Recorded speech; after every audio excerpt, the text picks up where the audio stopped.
En plena ciudad, dos hombres empujaban una máquina médica como si fuera un mueble viejo. Nadie los detuvo y nadie preguntó de dónde lo habían sacado. Aquello parecía una escena común. Dos pepenadores, chatarreros, buscando entre las ruinas de un hospital cerrado, pero lo que llevaban esa tarde no era precisamente chatarra. El objeto había sido encontrado dentro de un cuarto abandonado, entre vidrios rotos, papeles deshechos y mobiliario olvidado. Les costó trabajo moverla, era pesada, tenía ruedas pero apenas rodaban. En la calle, la gente los miraba sin interés y nadie, absolutamente nadie, podría imaginar que esa máquina oxidada y vieja habría sido usada mucho antes para algo muy distinto y nadie tampoco imaginaba que lo peor no era lo que veían, sino lo que se encontraba sellado en su interior. Inquietos, intrigados, la llevaron a un taller. Allí, la desarmaron con herramientas básicas. Quien la abrió, encontró un pequeño compartimento metálico. Lo forzó. Al hacerlo apareció algo inesperado, un polvo brillante que parecía iluminarse por sí solo. Se veía bastante atractivo, casi etéreo, como un sueño, fantástico. Se esparcía con facilidad, lo podían manipular sin guantes. Lo guardaron como si fuera un hallazgo valioso, como si aquello fuese un tesoro. Pero luego una de las personas lo llevó a su casa, lo mostró, lo tocó y lo esparció. Fue entonces que la historia, de por sí ya extraña, se convertiría en algo mucho más oscuro. Visualmente atractivo, una niña jugó con él. Por curiosidad se lo untó en la piel. Pensó que era algo mágico. Esa misma noche, empezó a vomitar. En los días siguientes, varios vecinos comenzaron a presentar síntomas extraños. Dolores intensos, llagas en la boca, mareos, pérdida de cabello. Fueron al hospital y nadie supo darles una explicación y tampoco nadie imaginó que todos, absolutamente todos, habían estado en contacto con lo mismo. No se conocían entre sí, pero tenían algo en común. Habían tocado, respirado o estado cerca de esa sustancia. El dueño del taller comenzaría a tener quemaduras sin origen. Uno de los desarmadores perdió la sensibilidad de los dedos. Un joven que solo estuvo unos minutos dentro del taller desarrolló manchas en la piel. Cada historia parecía aislada, pero cada día aparecían más. Pero cuando las autoridades sanitarias comenzaron a conectar los casos, ya era demasiado tarde. Resulta que lo que habían desarmado no era una máquina cualquiera. Aquello era un equipo médico de radioterapia, y el polvo brillante entonces, naturalmente, no era inofensivo.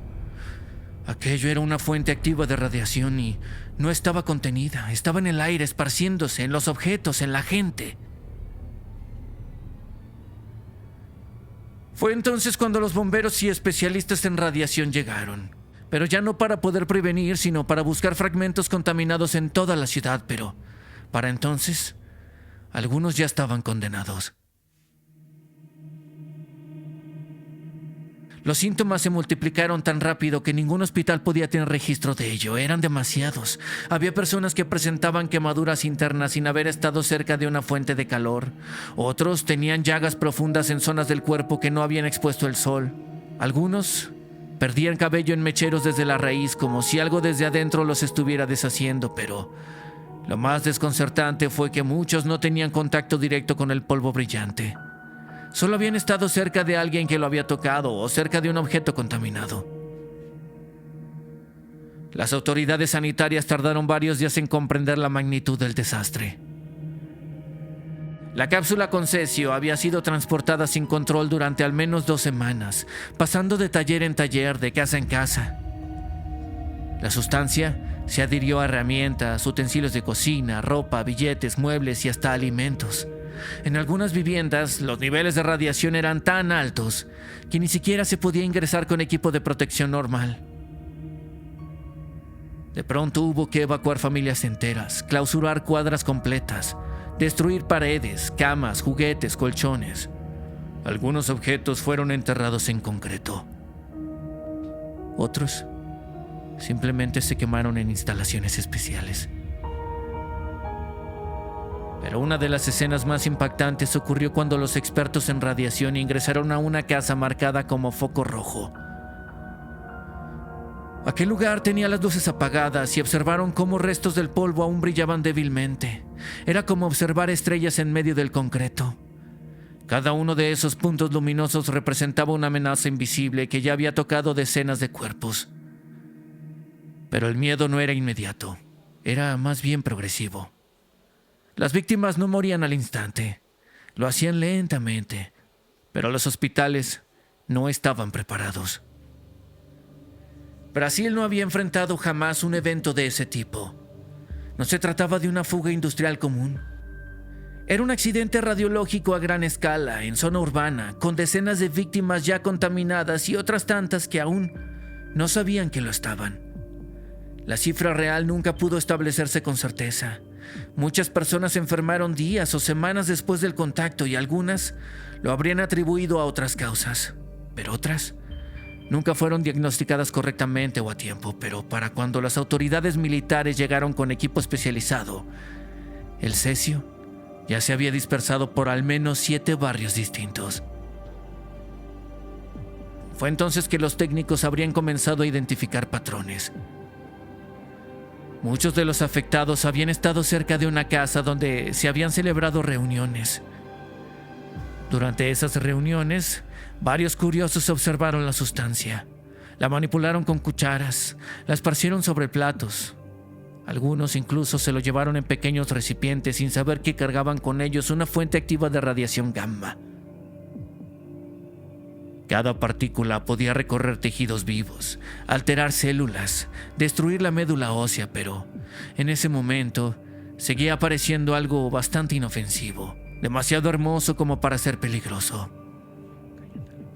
Un detalle revelador fue descubierto al analizar la ruta de los recolectores de basura. Varios contenedores estaban contaminados. Las bolsas donde se habían desechado trapos, guantes y restos de comida habían sido manipuladas por trabajadores sin protección. Uno de ellos desarrolló quemaduras en la piel sin haber pisado jamás el taller donde se abrió el dispositivo. Tan solo con tocar lo que otros habían tocado, en su ropa se midieron niveles de radiación equivalentes a lo que se registran en zonas cercanas a reactores nucleares activos. Para este momento ya se habían identificado al menos 249 personas contaminadas directamente, de las cuales más de 100 presentaban síntomas severos. Algunos no sobrevivieron. La niña que había jugado con el polvo creyendo que era algo mágico y otra mujer que lo guardó como un recuerdo, envolviéndolo en una servilleta. Su piel se lesionó desde dentro. A los pocos días ya no podía mover las extremidades y poco después falleció. En las calles de Goiânia comenzó a crecer una sensación de pánico. Algunas personas se negaban a acercarse a los hospitales. Se rumoraba que cualquier cosa podía estar contaminada. Las autoridades marcaron con pintura roja las casas donde se detectaban niveles de radiación peligrosos y, aunque algunas fueron derribadas, otras se convirtieron en zonas de aislamiento. Las víctimas vivían con miedo. No sabían si ya habían sido afectadas. Tampoco sabían si lo que sentían era mera sugestión o el inicio de un deterioro irreversible. El polvo brillante seguía siendo rastreado. Había llegado a sitios que nunca debió tocar. Una fiesta, una tienda, una combi del transporte público. Para los equipos encargados del control, ya no era solo una emergencia sanitaria, sino un evento histórico, un desastre radiactivo sin precedentes fuera de una planta nuclear. Pero aún por si esto no fuera poco, faltaba lo peor. Las muertes comenzaron a registrarse poco después de que se confirmara el origen del desastre. Una niña de 6 años fue la primera víctima reconocida oficialmente. Ella, desgraciadamente, había tenido contacto directo con la cápsula contaminada. Entre otros daños severos, perdió la capacidad de hablar y luego de moverse, y después la internaron, la aislaron, pero no fue suficiente. El daño ya era sistemático. Murió días después y su cuerpo fue considerado una fuente de radiación peligrosa. Su entierro Fue una escena imposible de olvidar. El ataúd debió ser sellado con plomo. La familia no pudo acercarse. Los encargados de enterrarla usaron trajes de protección. Afuera del cementerio hubo manifestaciones y algunos vecinos se oponían a que fuera sepultada allí. Tenían miedo. Pensaban que su tumba irradiaría el suelo. Otros simplemente no querían estar cerca. Fue entonces que fue necesario acordonar la zona y cerrar el entierro al público. Lo que antes había sido una tragedia personal se habría convertido en un símbolo de crisis nacional. En total fueron 4 fallecimientos, pero la cifra real podría ser mayor, mucho mayor, más de lo que imaginas. Varios pacientes que estuvieron expuestos fallecieron con el tiempo por causas relacionadas con la radiación, leucemia, fallos multiorgánicos, infecciones oportunistas. No todos fueron incluidos en los reportes. Muchos casos se clasificaron con enfermedades comunes, otros nunca llegaron a atención médica y las autoridades reconocieron 112 personas al menos con intoxicación grave por radiación, pero más de 240 habrían presentado exposición significativa. A largo plazo, las secuelas físicas y psicológicas no fueron cuantificadas. El gobierno brasileño, junto con el Instituto Nacional de Energía Nuclear, implementó una operación de descontaminación masiva. Más de 3,000 toneladas de residuos fueron recolectadas, selladas, transportadas a instalaciones seguras. Se demolieron casas, se enterraron autos, colchones, muebles. Todo lo que tuvo contacto con el polvo radiactivo fue tratado como material peligroso. Durante semanas, camiones sellados recorrieron las calles cargando objetos que alguna vez formaron parte de la vida cotidiana de cientos de personas. Pero una de las medidas más impactantes fue la destrucción total del taller donde se manipuló por primera vez la cápsula. Aquel lugar fue desmantelado, sellado, cubierto con concreto. Las casas cercanas fueron monitoreadas durante años. Algunas familias fueron reubicadas y otras decidieron quedarse, con miedo, pero sin otra opción. Los niños que sobrevivieron al contacto con el cesio crecieron con controles médicos periódicos. Algunos desarrollaron problemas óseos y otros padecimientos crónicos, pero todos compartían la misma historia marcada en el cuerpo. La prensa internacional cubrió el caso con asombro. Era la primera vez que un accidente de este tipo ocurría fuera de un entorno nuclear. No fue una planta, ni un reactor, ni una guerra, ni un laboratorio secreto, no. Fue un equipo médico abandonado en un hospital cerrado, en el centro de una ciudad de más de 1 millón de habitantes. Las consecuencias fueron tan graves que organismos internacionales como el OIEA clasificaron el caso como uno de los más serios de la historia de su tipo. Se crearon manuales, protocolos y, además, también reformas en la legislación para evitar que algo así se volviera a repetir. Pero para las víctimas, ninguna ley borraría lo ocurrido.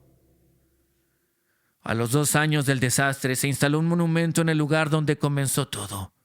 Una placa metálica, una sobria, sin adornos, con apenas unas palabras escritas, para que nunca se repita.